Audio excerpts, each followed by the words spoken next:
Good morning, students. This is midpoint theorem of quadrilateral chapter of 9th mathematics.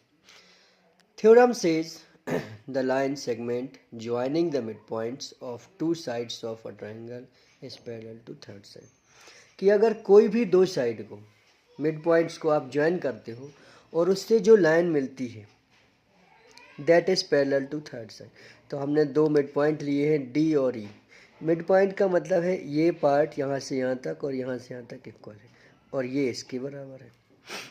So two mid points and we got the line D that joining them. और जो D है that is parallel to B C, this we have to show. तो हमें इसमें दिखाना है कि D is parallel to B C. अब D is parallel to B C, parallel line होने के लिए कुछ कॉन्सेप्ट्स हैं। अगर कोई इंटीरियर एंगल का सम 180 हो जाता है तब भी वो लाइन पैरेलल होंगी। अगर अल्टरनेट एंगल्स इक्वल हैं तो लाइन पैरेलल होंगी, क्योंकि लाइन पैरेलल होती हैं तो alternate angles are equal. Corresponding angles equal हैं तो भी लाइन पैरेलल हो जाएंगी, क्योंकि अगर लाइन पैरेलल होती हैं तो करस्पॉन्डिंग एंगल्स इक्वल होते हैं। तो ऐसे किसी कॉन्सेप्ट को हम यूज़ करने वाले हैं टू प्रूव दिस थ्योरम। आप ध्यान से सुनना। हम सबसे पहले क्या करने वाले हैं, हम जितनी डी है उतनी ही लेंथ की एक लाइन ई एफ बनाने वाले हैं, जो भी होगी। So this both are equal, ये कंस्ट्रक्शन कर लिया और उसकी लेंथ के इक्वल ये पॉइंट एफ मिलेगा, इसको सी से ज्वाइन कर दिया। So we will write the construction. जो हमने किया है उसको लिख लेते हैं। Construction what is that, draw E F equal to D E, बस इतना कंस्ट्रक्शन करना है। After that join C to E, तो सी टू ई को ज्वाइन कर देना है and we get this triangle E F C. Now we will prove their congruency. So in triangle A D E and triangle E F C, आप इन दोनों triangle में देखो तो A E is equal to E C, because E is the mid point, this is given to us. E is the mid point और ये हमें given है। After this D E is equal to E F, this we have done by construction. तो ये हमने construction से किया है। इसके बाद आप देखो तो ये एंगल इसके बराबर है। So right A E D is equal to angle F E C, और ये दोनों क्या हैं, वर्टिकली ऑपोजिट एंगल्स हैं। So these are equal.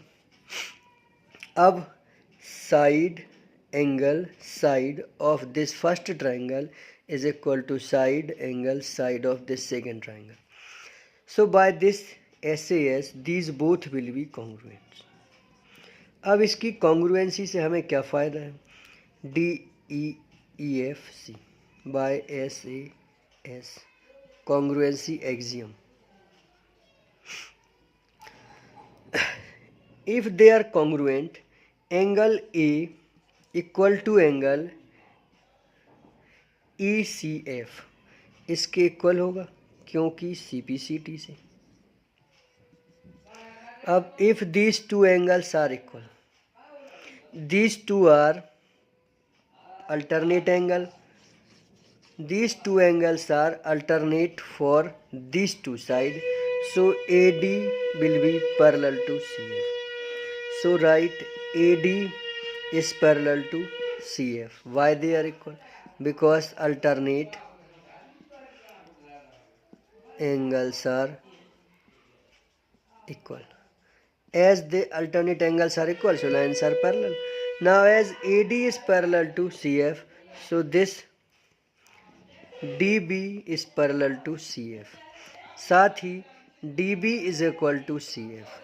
अब जो DB है वो CF के इक्वल भी है और पैरेलल भी है।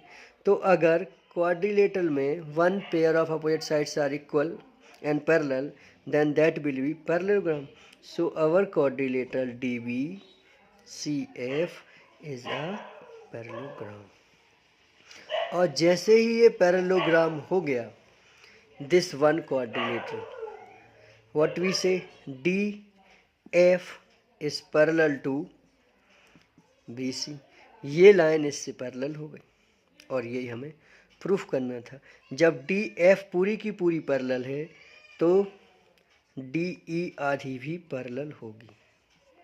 So this is proved. इसमें एक और प्लस पॉइंट हमें मिल जाता है DE पैरेलल इसको प्रूफ करने के बाद, that is what, this is mid point, E is the midpoint of DF. So we can say DE is equal to half of BC. And we will utilize these both criteria of this midpoint theorem. So this was midpoint theorem, so easy. Thank you so much for watching this video. Please like it and subscribe the channel.